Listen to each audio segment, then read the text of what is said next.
इन औरतों से पूछो क्या कर रही है बाहर, मेले में इनका क्या काम है,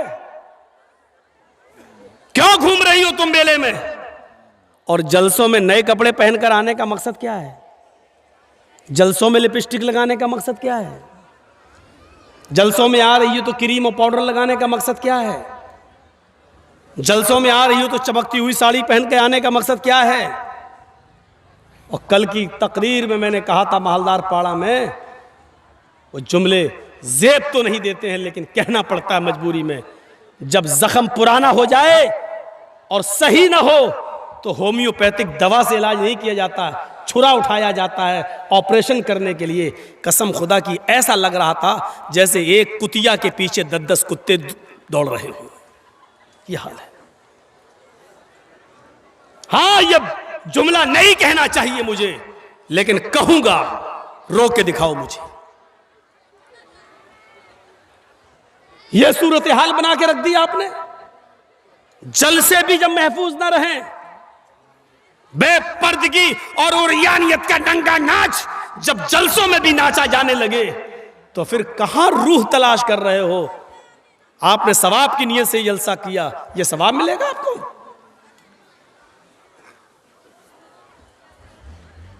मर्दों से आवाज नहीं आ रही है, देख रहे हैं आप, और औरतों की आवाज अभी भी यहां तक आ रही है, आ रही है ना, आप देख लीजिए।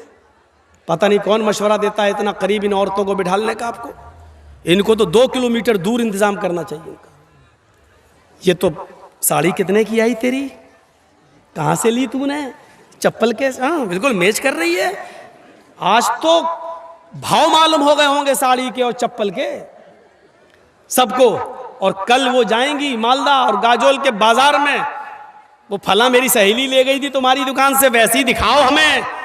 ये जलसे का फायदा हुआ है। जलसे का फायदा ये नहीं हुआ कि आज फला मौलाना ने नमाज पे ये बोला और फला ने ये बोला, आज हम वैसे करके दिखाएंगे, ये सदका करेंगे। ये फायदा नहीं हुआ। फायदा क्या हुआ, अपने भाइयों से जाके कहेंगी फला की बहन भी आई थी, बड़ी खूबसूरत है, हमने तेरे लिए देख ली। ये फायदा होता है जलसों में, ये फायदा होता है।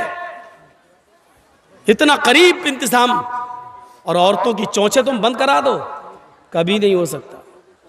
अल्लाह के रसूल सल्लल्लाहु अलैहि वसल्लम जब सफर मेराज पे गए और आए और ईद का खुतबा दिया, ईद का खुतबा आपने मर्दों के बाद औरतों में दिया, तो औरतों में जो आपने ईद का खुतबा दिया वो आपने शुरुआत यहाँ से किया, माशरन निसाई तसद्दक़ना फ़इन्नी उरीतुकुन्ना अक्सरा अहलिन्नार कुलना व बिमा या रसूल अल्लाह। अल्लाह के नबी खुतबा जो शुरू कर रहे हैं औरतों का, तो उसमें आप ये कह रहे हैं, आए लेडीज, आए ख्वातीन, आए मोहम्मद रसूलुल्लाह पर ईमान लाने वाली हो, सदका करो, ज्यादा से ज्यादा खैरात करो अल्लाह की राह में। तो इन्नी उरीतुकुन्ना अक्सरा अहलिन्नार, जब मैं मेराज पे गया मुझे जहन्नम दिखाई दी, तो जहन्नम में सबसे ज्यादा जलती हुई मैंने औरतों को देखा है।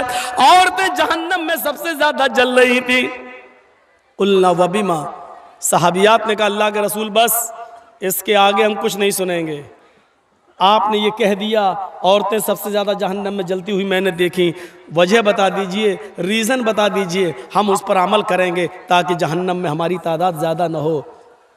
अमल के लिए 2 घंटे की तकरीर नहीं हुई थी, 3 घंटे का लेक्चर नहीं होता था अल्लाह के रसूल के ज़माने में।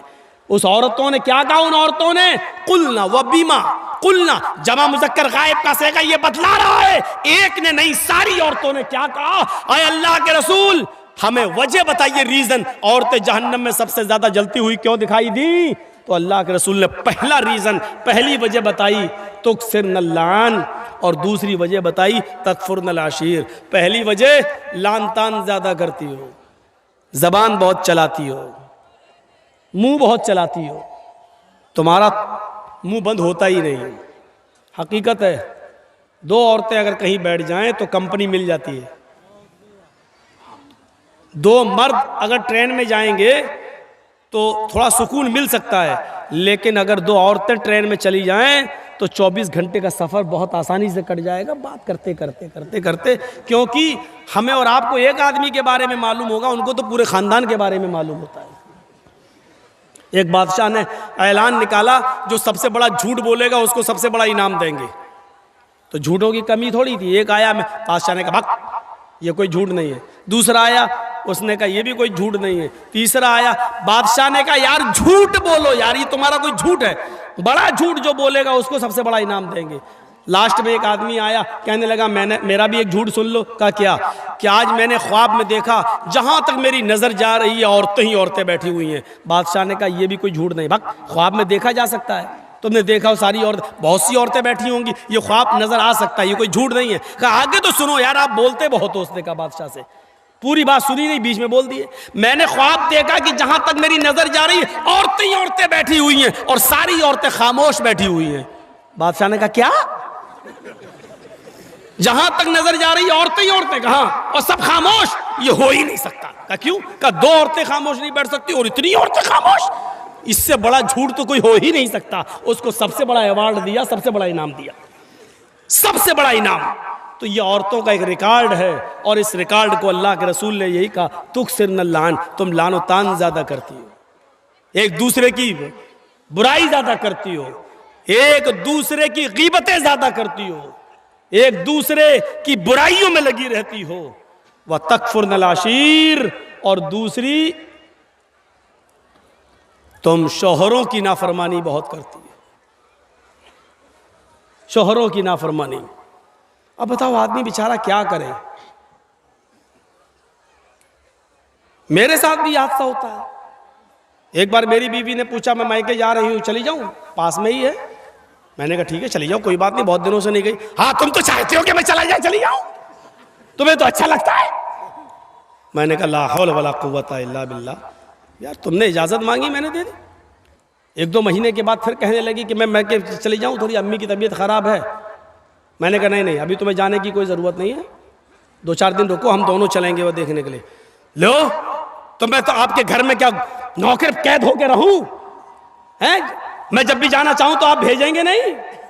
नहीं मैं, अब मैंने कहा कि ना जाओ तो कैद करके रख रहा हूं, और मैंने कह दिया चले जाओ तो क्या हो रहा है? लो तुम्हें तो कोई फिक्र ही नहीं, कितनी आसानी से कहती चले जाओ, इसका मतलब तुम्हें मेरी जरूरत ही नहीं। ये औरत इसीलिए का टेढ़ी पिछली से पैदा हुई है, सीधा करोगे तो टूट जाएगी लेकिन सीधी नहीं होगी। इसके नाज और नखरे को बर्दाश्त करना पड़ेगा। एक सहाबी का वाक़या बताऊं, हजरत उनकी बीवी से उनको बड़ी परेशानी थी, तो वो अपनी शिकायत लेकर अल्लाह के हजरत उमर के पास गए कि हजरत उमर को कहूँगा तो हजरत उमर डांटेंगे, मेरी बीवी को सही हो जाएगी। तो वो घर पे गए और दरवाजे को दस्तक दी। उधर से आवाज़ आई अंदर से, बाहर बैठो मैं अभी आ रहा हूँ। और देखा कि अंदर शोर हो रहा है, तो इसने कान लगाया सहाबी ने हज़रत उमर फ़ारूक के दरवाजे पर। तो क्या सुनता है कि उमर फ़ारूक की बीवी उमर फ़ारूक पर बरस रही हैं, ये वो तुम्हें होश नहीं, ये नहीं, ठिकाना नहीं, सब्जी कैसे आएगी, खाना कैसे। और हज़रत उमर जी जी जी करते चले आ रहा, जी ट्रेन आ जाएगा जी जी। अब वो कहने लगा लो ये क्या मेरा इलाज करेंगे, ये तो खुद ही इस बीमारी में मुब्तला है। वो चल दिया वहाँ से, वो चल दिया। थोड़ी देर में हज़रत उमर निकले, उसको जाता हुआ देखा, ए हज़रत इधर आओ, इधर। वो कहता क्या, इधर आओ जी। अरे तुम किसी काम से आए थे और बगैर काम के चले जा रहे हो, आओ क्या बात है? कहने कोई काम नहीं है। अरे कोई काम नहीं है क्या मतलब? कहा मैंने काम से आए हो, फिर कह रहे हो कोई काम नहीं है। कहा नहीं अमीरुल मोमिनीन, जिस काम से आया था वो आपके बस का नहीं है। क्या मतलब, कहना क्या चाहते हो? कहा अमीरुल मोमिनीन, मैं अपनी बीवी से बहुत परेशान था और हूँ और अभी तक हूँ, तो मैं आया था कि आपको अपनी बीवी की परेशानियां बताऊं, गिनाऊं तकलीफें कितनी देती है, तो आप हमारे बीवी को डांट देंगे। यहाँ आया तो देख रहा हूँ आप ही की बीवी आपको डांट रही है, आप अपनी बीवी को नहीं समझा पा रहे तो मेरी बीवी को क्या समझा पाएंगे? तो हजरत उमर फारूक ने कहा बैठो इधर और सुनो। कहा क्या, तुम्हारे घर खाना कौन बनाता है? कहा मेरी बीवी।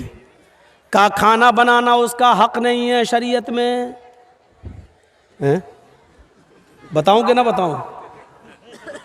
अगर कह दूंगा तो डर लग रहा कल से ही आप घर की औरतें कहीं ऐसा ना हो कि चढ़ बैठे। हजरत उमर फारूक ने कहा ये खाना बनाना औरत का हक नहीं है शरीयत में, नान नफका आपकी जिम्मेदारी है। जब निकाह होता है तो उसमें मेहर मुतय्यन किया जाता है, लिखा जाता है इतना इतना मेहर अलावा नान नफका, यानी पकी हुई रोटी पका हुआ खाना खिलाना ये आपकी जिम्मेदारी है। लेकिन अल्लाह ने मेरी बीवी के दिलों में इतनी मोहब्बत डाल दी है कि वो घरों में बावर्चन बन जाती है, हमारे लिए खाना बना देती है। अच्छा ये बताओ तुम्हारे बच्चों की पेशाब पायखाने को कौन साफ करता है? कहा मेरी बीवी। कहा ये भी उसकी जिम्मेदारी नहीं है, बच्चा आपका है, बेटा बेटी जो है वो बाप का कहलाता है, बच्चा पैदा हो जाने के बाद वो बाप का है, ये बाप की जिम्मेदारी है पेशाब और पायखाना करे तो साफ करे। लेकिन वो हमारे लिए बेचारी इस लेवल पे आ जाती है, हमारे बच्चों के लिए वो आया बन जाती है और वो उसका पेशाब और पायखाना भी साफ कर देती है। एक एक चीज गिनाते गए, एक एक चीज गिनाते गए। कहा जब ये सारी चीजें हमारी औरतें हमारे लिए और हमारे बच्चों के लिए कर देती हैं तो क्या हमारा यह हक नहीं है कि उनकी थोड़ी सी डांट सुन लें, उनकी जायज बात भी सुन लें? घर चलाना है तो उनकी थोड़ी बहुत डांट भी सुनो, चले जाओ। और आइंदा ऐसा मत करना। क्या तुमने अल्लाह के रसूल का यह फरमान नहीं सुना कि बीवी औरत जो है वो आदम की पिसली से पैदा हुई है और पिसली टेढ़ी होती है, उसको सीधा करने की कोशिश करोगे तो वो टूट जाएगी लेकिन सीधी नहीं होगी। औरत को सीधा करने की कोशिश करोगे तो तलाक ले लेगी या हो जाएगी, लेकिन वो बिल्कुल सुधरेगी नहीं। इसलिए थोड़ा बहुत उसकी कजी और कभी को तुम्हें बर्दाश्त करना पड़ेगा। जी आप सही कह रहे हैं। बेचारा चला गया। मेरी माँ बहनों हाथ जोड़ के अब विनती कर रहा हूँ, ऐसा ना हो कि कल तुम ये कहने लगो अब खाना तुम बनाओ।